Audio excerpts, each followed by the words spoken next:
Bonjour et bienvenue dans cette deuxième vidéo consacrée aux fractions. Dans cette vidéo, nous allons nous intéresser à la façon de prendre une fraction d'une quantité donnée. Donc le premier exemple qu'on va prendre, c'est un gâteau qui pèse 400 grammes. Et ce gâteau, je veux le découper en 4 portions identiques. Voilà. Donc, ces 4 portions égales vont représenter chacune un quart du gâteau. C'est ce qu'on a vu dans la précédente vidéo. Quand je partage en 4 parts égales, je fais des quarts. Et donc si je veux savoir combien pèse chaque portion, eh bien chaque portion va peser un quart de la masse totale du gâteau, donc chaque portion va peser un quart de 400 grammes. Donc, comment on fait pour calculer un quart de 400 grammes? En maths, la notion de partage en parts égales correspond à l'opération qu'on appelle la division. Donc, pour partager le poids du gâteau en 4 parts, en 4 parties égales, je vais devoir le diviser par 4. Donc, un quart de 400 grammes, si je veux savoir combien ça fait, je dois poser l'opération 400 divisé par 4. Ça fait 100 grammes. Maintenant, du coup, si je veux savoir combien pèsent 2 portions de mon gâteau, c'est-à-dire 2 quarts de mon gâteau, eh bien, je vais pouvoir dire par exemple que c'est le poids de une portion, donc une portion, on rappelle que c'est 400 divisé par 4, c'est-à-dire 100 grammes, plus le poids d'une deuxième portion, c'est-à-dire 2 fois le poids d'une portion. Donc, au final, 200 grammes. 2 quarts du gâteau, j'ai divisé par 4, et puis j'ai multiplié par 2, pour connaître le poids de 2 quarts. De la même façon, si je veux calculer 3 quarts de la masse du gâteau, combien pèse 3 quarts du gâteau? 3 quarts, c'est 1 quart, plus 1 quart, plus 1 quart, c'est les 3 carrés rouges. C'est pareil que 3 fois 1 quart, et donc 3 fois 100 grammes. 3 quarts du gâteau pèseront 300 grammes.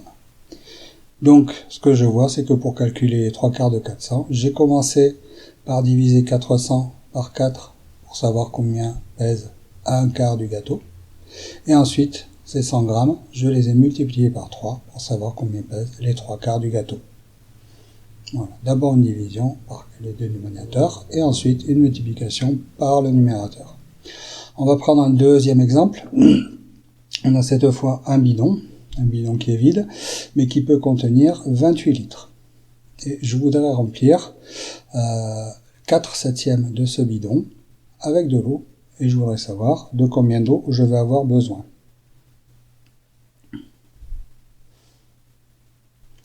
Donc, de la même façon que tout à l'heure, je vais commencer par partager mon bidon en 7 parts égales, et je vais calculer la contenance d'une partie. Comme c'est un partage en parts égales, l'opération qui correspond, c'est une division. Je vais donc diviser le volume de mon bidon par 7. 28 divisé par 7, ça fait 4. Donc, chaque partie, chaque septième de mon bidon, va pouvoir contenir 4 litres d'eau. Donc, c'est ce que je vais représenter ici en rouge. Voilà. On a un septième du bidon qui peut contenir 4 litres d'eau. Tout simplement, si je veux savoir la contenance de 2 septièmes de bidon, je vais faire 4 litres plus 4 litres, c'est-à-dire 2 fois 4 litres, 8 litres. Pour 3 septièmes, je vois que j'ai un troisième septième qui a été coloré en rouge, de la même façon, 1 septième plus 1 septième plus 1 septième, 3 fois 4, 12 litres. Et enfin, si je veux les 4 septièmes du bidon, 4 fois 4, 16 litres. Donc, je vois qu'à chaque fois, de la même façon que tout à l'heure, j'ai commencé, pour calculer les 4 septièmes de mon bidon, j'ai commencé par diviser sa contenance totale par 7, ce qui m'a donné 1 septième du volume du bidon, c'est-à-dire 4 litres. Je fais d'abord une division par 7, par le dénominateur.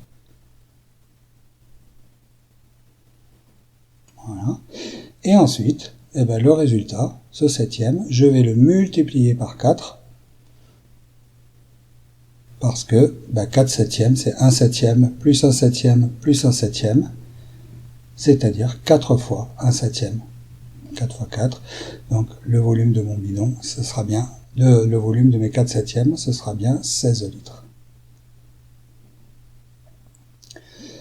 La dernière partie de cette vidéo est consacrée au calcul de la valeur d'une fraction. Donc voilà, quand tout à l'heure on a calculé les 3/4 d'un gâteau, ou les 4 septièmes d'un bidon, mais maintenant si je dis, je veux tout simplement chercher à calculer combien ça fait une fraction, sans préciser une fraction de quoi. Par exemple, je veux savoir combien font 3/4. Il est sous-entendu, quand on ne dit pas 3/4 de quoi, on sous-entend que c'est 3/4 de 1. Donc, je vais faire ce que j'ai fait avec mon bidon tout à l'heure. Je fais 1 divisé par 4, ça me donne 1/4 de 1, c'est 0,25. Et je multiplie le résultat par 3 pour avoir 3/4 de 1. 3 fois 0,25, ça fait 0,75. Donc la valeur numérique de 3/4, c'est 0,75. On va prendre quelques exemples pour préciser la chose. Donc un deuxième exemple, je vais par exemple essayer de voir comment on calcule la valeur numérique de 7 dixièmes. De la même façon, je commence par calculer 1 divisé par 10, je calcule un dixième de 1, et je multiplie par 7 pour avoir 7 dixièmes de 1. Et je me rends compte que j'obtiens le même résultat, 0,7, en faisant directement 7 divisé par 10. Encore un exemple, donc 5 huitièmes, donc toujours 5 huitièmes de 1, donc je commence par faire 1 divisé par 8, 0,125, et 0,125 multiplié par 5, 0,625. Donc la valeur numérique de 5 huitièmes, c'est 0,625.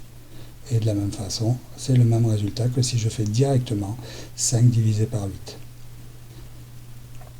Encore un dernier exemple, pour voir ce qui se passe en plus quand le numérateur est plus grand que le dénominateur. Donc je vais calculer 9/4, je commence par faire 1 divisé par 4, ça fait 0,25, et 9 fois 0,25, ça fait 2,25. Donc c'est un résultat qui est plus grand que l'unité, quand le numérateur est plus grand que le dénominateur. 9/4, c'est 9 divisé par 4, ça fait 2,25.